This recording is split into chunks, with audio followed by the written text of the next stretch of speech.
guys, and welcome back to Simply Fabulous Creations. Today we'll be making some delicious steak fajitas. If you guys are interested on how to make this delicious Mexican dish, then keep on watching.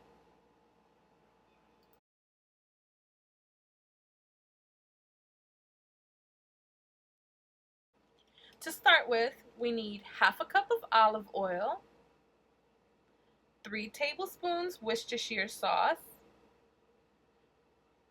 a 1/3 cup lime juice, 1 tablespoon ground cumin, half a teaspoon chili powder, half a teaspoon red pepper flakes,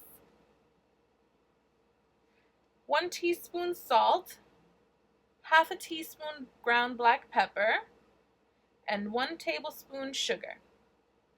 You're also going to need 3 cloves of garlic, 1 large white onion, or you can use 2 medium onions, or you can use 1 red and 1 white. You're also going to need 1 green bell pepper and 1 red bell pepper. Some cilantro just to garnish at the end if you like. Soft taco tortillas the size of your choice. I'd bought a skirt steak, 2 packs. This is 2 pounds. But if you guys are looking for something a little bit more affordable, you guys can go with flank steak or hanger steak, whatever's on sale, whatever's best for you. It works well with either cut of meat for this recipe. So it's completely up to you what you want to choose for the fajita meat. 3 tablespoons of Worcestershire sauce, 1, 2, and 3. Half a teaspoon of black pepper,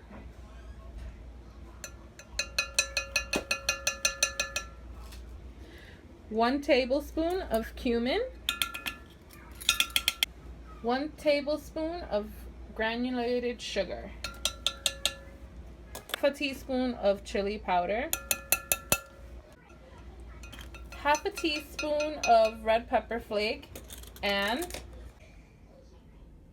now you're going to add all of the minced garlic to the mixture. Make sure you get everything tested. And last but not least, you're going to add the 1/3 cup of lime juice to the bowl. Now you're going to whisk everything together.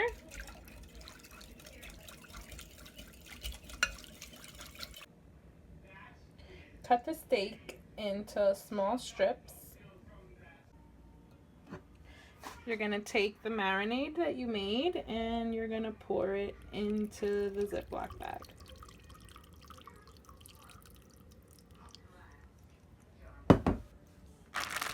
You're going to close up the Ziploc bag and you're going to massage the steak inside the Ziploc bag just to make sure that all of the meat gets covered with that nice marinade. And you'll stick it in the refrigerator for 2 hours.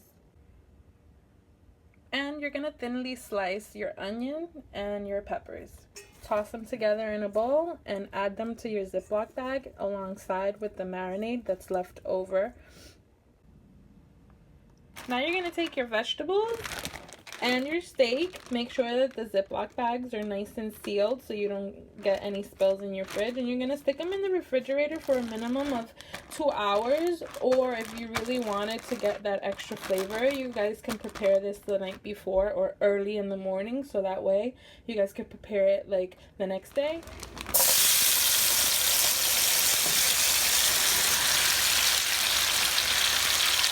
So now what you guys are going to do is empty all of the vegetables onto a skillet. I added a little bit of vegetable oil to the bottom of the pan, but you don't have to if you don't want to, because remember in the marinade there was a little bit of olive oil. So you're going to let these cook down. And when the vegetables are nice and sauteed, you can leave them with a little bit of a bite. Then you can scoop them out and put them in a bowl and let them cool off while you finish cooking the steak. Now the vegetables have been cooking for a couple of minutes and they're almost about done. Remember that you guys can saute these on your grill outside. I didn't do it this time because I'm kind of cooking them a little later than I expected, so I just didn't want to be outside so late. But you guys could definitely do these on your grill, or you guys can also just stick this on a baking sheet and bake them in your oven at 350 until they're tender. So I like mine to have a little bit of a bite, so I'm going to take them out now. And I'm just going to scoop them into a bowl.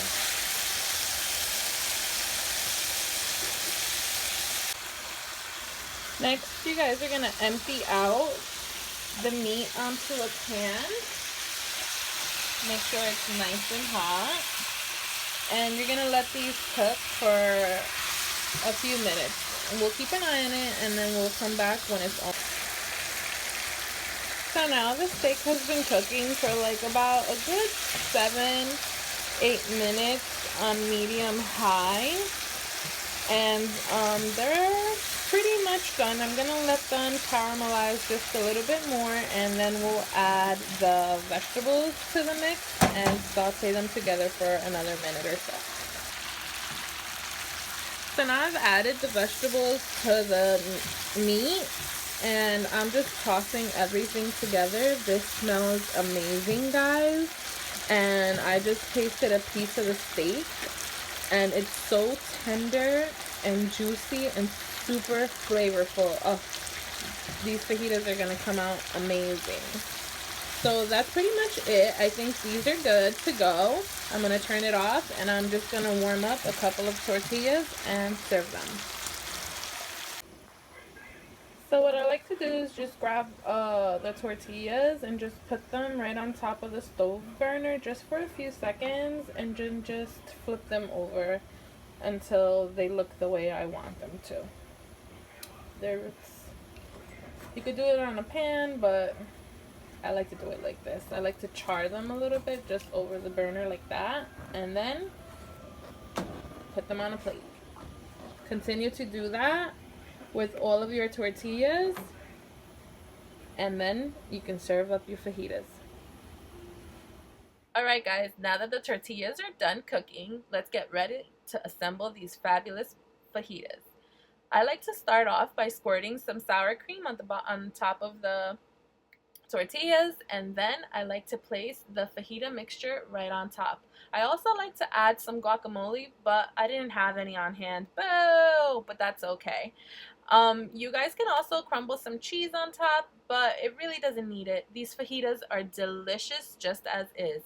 Enjoy it with a nice cold beer or a glass of margarita. And remember guys, stay classy, sexy, and simply fabulous. I hope you guys truly enjoyed this recipe. It came out delicious. Till next time, bye-bye.